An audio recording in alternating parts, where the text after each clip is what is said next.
الله جل جلاله وایي چې حلال خورئ او پاک. په حلال و په پاک کې یو تاثیر یو مختصره غوندې واقعه به درته بیان کړم د حلالې ډوډۍ. تاسې به یا څه ناڅه معرفت د دیوبند له علماو سره لري یا بې نه لري. به هر حال دیوبند کې ډېر زبردست ده. دیوبند په هندوستان کې د یو کلي نوم ده. په دغه ځای کې مدرسه جوړه سوې د ډېر وختي د انګریزانو په وخت کې تر اوسه لاسته. دا د دنیا یو زبردست علمي مرکز ده. څونه چې دې خلکو حنفیت ساتلی، د حنفیت کې کار کړی، د دین کې کار کړی ده، د الله قرآن کې کار کړی ده، احادیثو کې کار کړی ده، دا هغه چاته معلومیږي چې هغه په دې خبر پوهي. نو د دیوبند یو عالم د قاري محمد طیب رحمت الله علیه دا قصه کوي.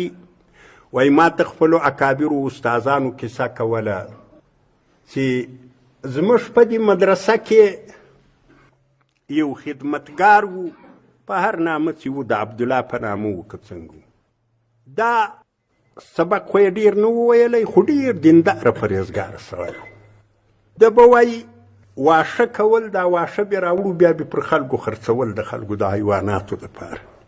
د ورځې د 6 پیسو واښه خرڅول. 6 پیسې خو هندوستانۍ روپۍ 100 پیسې ده، نو دا 6 پیسو واښه به خرڅول. وایي داسې د خلکو ورسره محبت و، خلک به دی کتار ورته ولاړ و، یوه بول چې ماتې زر راکړي واښه، بل بول چې ماتې زر، خو خیره واښه به خرڅ کړو. 6 پیسې به د ورځې پیدا کړي. بیا به نو دا 6 پیسې راواخستې سره 3 ځایه به کړي. دا 2 پیسې به داله ته صدقه کړي، فقیرانو ته به ورکړي. دا 2 پیسې به د خپل کور مصارف پکول. دا 2 پیسې به کښېښوي.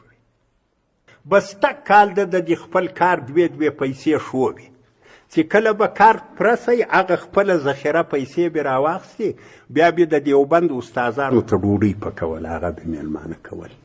نو قاري محمد طیب صاحب وایي ما ته خپل شیخ مولانا محمد یعقوب په نامه یو عالم تېر سوی د وایي هغه کیسه راته کوله چې موږ به دغه سړي میلمانه کولو. هغه وایي دا بسته کال به موږ دغې میلمستیا ته خوشحاله وو او ډېر به تلوار کېدی چې کله به دغه میلمستیا وشي.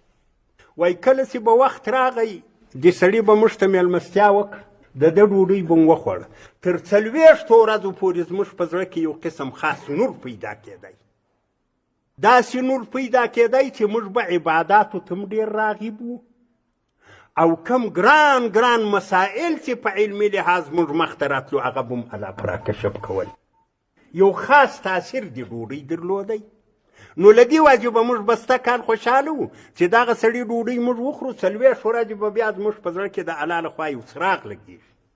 ګوره دا د حلالې غذا تاثیر ده، دا د پاکې مزدورۍ تاثیر ده، دا د پاک رزق تاثیر ده.